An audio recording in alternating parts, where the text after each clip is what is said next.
প্রিয় শিক্ষার্থীরা, আমি অনন্ত কুমার বাইন, সিনিয়র শিক্ষক গণিত, SM মডেল সরকারি উচ্চ বিদ্যালয়। আজ আমরা অষ্টম শ্রেণীর গণিত অনুশীলনী 2.1 অঙ্ক নিয়ে আলোচনা করব। এখানে আছে মুনাফা নির্ণয়।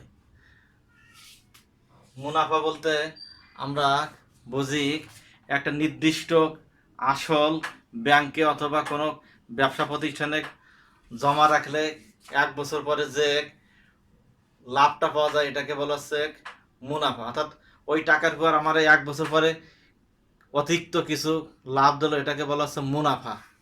আর মুনাফা বলতে সাধারণত সরল মুনাফাকেই বোঝায়। এখানে মুনাফা আমরা এখানে কিছু লিখি। মুনাফা অর্থাৎ ইন্টারেস্ট, INTEREST, ইন্টারেস্ট। এখানে ইন্টারেস্টের প্রথম অক্ষর দ্বারা মুনাফাকে বোঝানো হয়েছে, অর্থাৎ মুনাফাকে ধরা হয়েছে আই। আর মূলধনকে ধরা হয়েছে পি, অর্থাৎ প্রিন্সিপাল, PRINCIPAL, প্রিন্সিপাল। আর বছর সংখ্যা ইকুয়াল টু এন ধরা হয়েছে, এটাকে বোঝাচ্ছে নাম্বার অফ ইয়ার্স।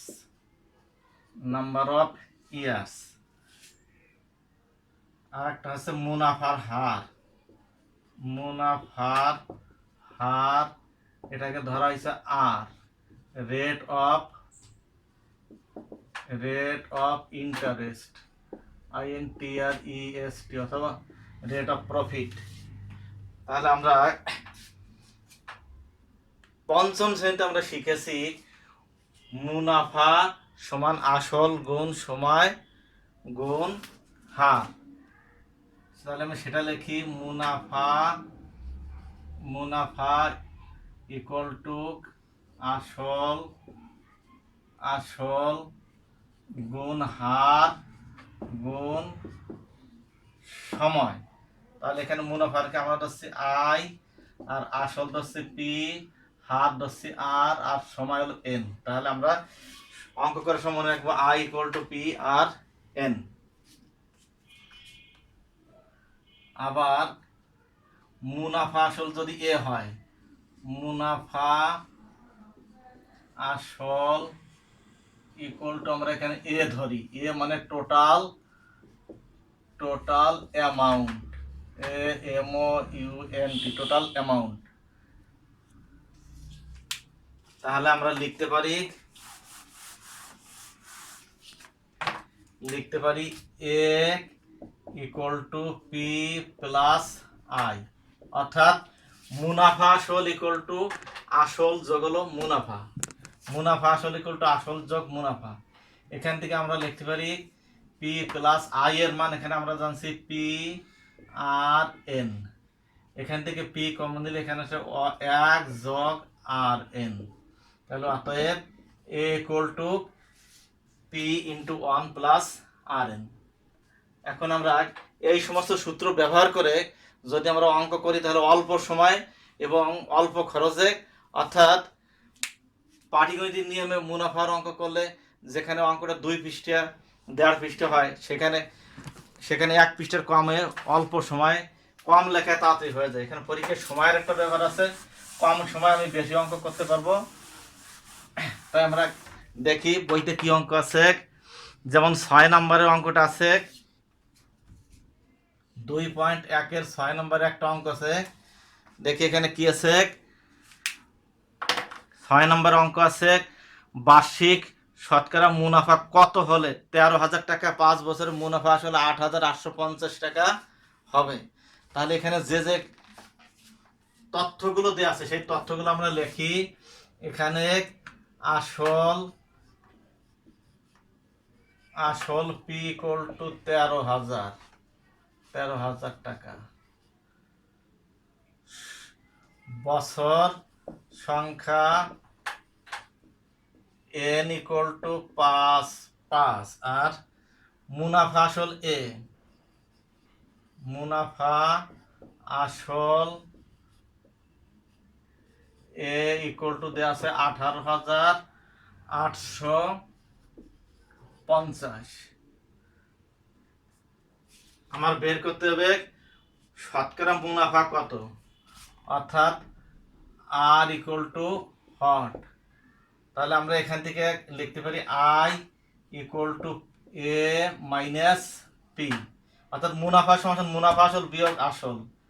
মুনাফা আসল আছে 18,850 বিয়োগ আসল আছে 13,000, বিয়োগ করলে 8 5 0 5,850 টাকা হচ্ছে আমার মুনাফা। আবার আমরা জানি I equal to P R N. এই বাক্যটাকে যদি আমি ঘুরাই লিখি, অর্থাৎ বাম পাশ ডান পাশে, ডান পক্ষ বাম পাশে লিখলেই P R N equal to I, বা R equal to I by P N. এখন আমরা এখানে ডান পাশে আই এর মান পি, আই পি এবং এন এর মান বসালে আমাদের অঙ্ক কমপ্লিট হয়ে যাবে। তাহলে আমরা এখানে বসিয়ে দেই। আই এর মান আছে 5,850, পি এর মান হচ্ছে 13,000 গুণ এন এর মান হচ্ছে 5। আর এখানে আমরা যদি একটা 100 দিয়ে গুণ দিই তাহলে এটা শতকরা চলে আসে, অত পার্সেন্টেজ চলে আসে। 102030, 102030, আমরা সংক্ষেপে কাটাকাটি দিচ্ছি, 3টে শূন্য কাটে দিলাম। এবার 5 দিয়ে একে কাটলে 5 × 5, 5 × 5, 5 আর 3 8, 35, 5 7 35। এবার 13 যেটাকে কাটলে 13 কে 13, এখানে আছে 9, অর্থাৎ 9%। এখানে 100 দিয়ে গুণ দিলে এখানে পার্সেন্টেজ হলো, আর যদি 100 দিয়ে গুণ না দিতাম তাহলে এখানে 9/100 আসতো, একটা ভগ্নাংশ আসতো। তাহলে আমাদের অল্প সময় অঙ্কটা হয়ে গেছে, খুবই অল্প সময় অঙ্কটা হয়ে গেল, এবং খাতার 1 পেজের অর্ধেক অঙ্কটা হয়ে যাবে। এরপরে দেখো আমরা আর একটা অঙ্ক করাই, এই একই নিয়ে আমরা আর একটা অঙ্ক করাই। 10 নম্বর অঙ্কটা দেখি কি বলছে। 10 নম্বর অঙ্কটা আছে আমাদের শতকরা বার্ষিক যে হারে কোন মূলধন 6 বছরে মুনাফা মূলধনের দ্বিগুণ হয়, সেই হারে কত টাকা 4 বছরে মুনাফা মূলধনে 2050 টাকা হয়। তাহলে আমরা ধরি মূলধন ইকুয়াল টু পি, অতএব মুনাফা মূলধন ইকুয়াল টু টয়েস পি। প্রশ্ন যেটা বলছে দ্বিগুণ হবে, তাহলে আমরা 2 দিয়ে গুণ দিয়ে দ্বিগুণ পেলাম। অতএব মুনাফা আই ইকুয়াল টু মুনাফা মূলধন বিয়োগ হলো মূলধন, মুনাফা মূলধন অর্থাৎ মুনাফা আসল, মুনাফা মূলধন হচ্ছে টয়েস পি আর মূলধন পি, তাহলে বিয়োগ করলে থাকলো পি। সময় এন ইকুয়াল টু আছে 6 বছর, সময় এন ইকুয়াল টু আছে 6 বছর। আমাদের এখানে মুনাফার হার দেয়া নাই, যে অঙ্কটা দেয়া নেই আমরা সেটাই বের করি। আমরা জানি I equal to P R N, বা P R N equal to I, অতএব R equal to I by P N.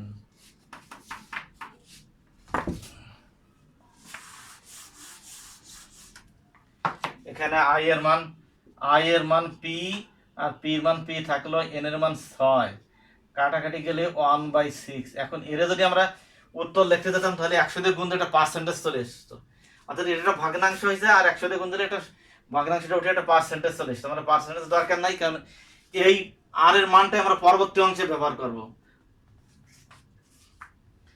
এটা হচ্ছে আমরা যেটুকু লিখছি এটা হচ্ছে প্রথম ধাপ, লিখে রাখি প্রথম ধাপ। এরপরে আমরা লিখি দ্বিতীয় ধাপে সেই হারে কত টাকা 4 বছরে মুনাফা মূলধন 2050 টাকা হবে। তাহলে দ্বিতীয় ধাপে আমরা লিখতে পারি আর ইকুয়াল টু 1/6। এই 1/6 মানে 1/6 আমরা এইটা প্রথম ধাপে পেয়েছি। এরপরে n ইকুয়াল টু 4, অর্থাৎ 4 বছর। আর মুনাফা মূলধন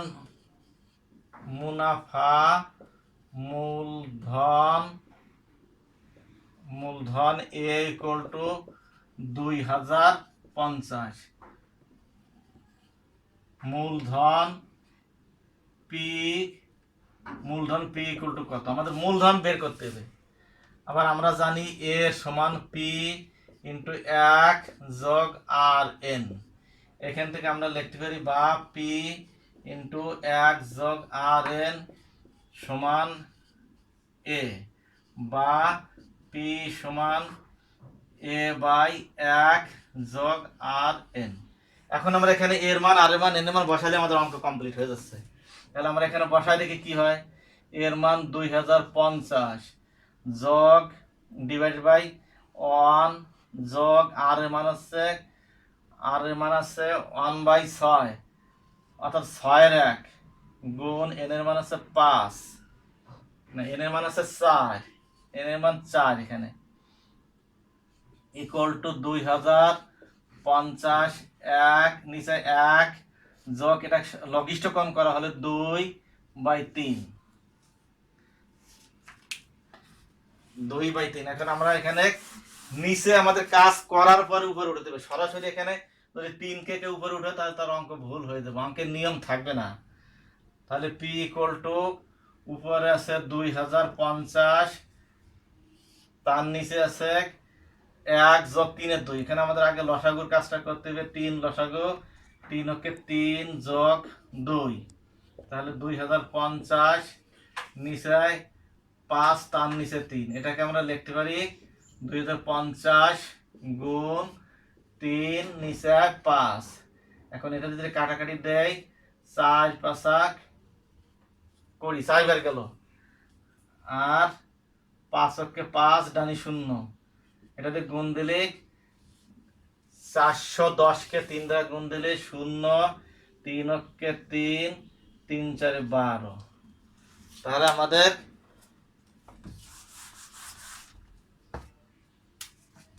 অতএব মূলধন কত হলো?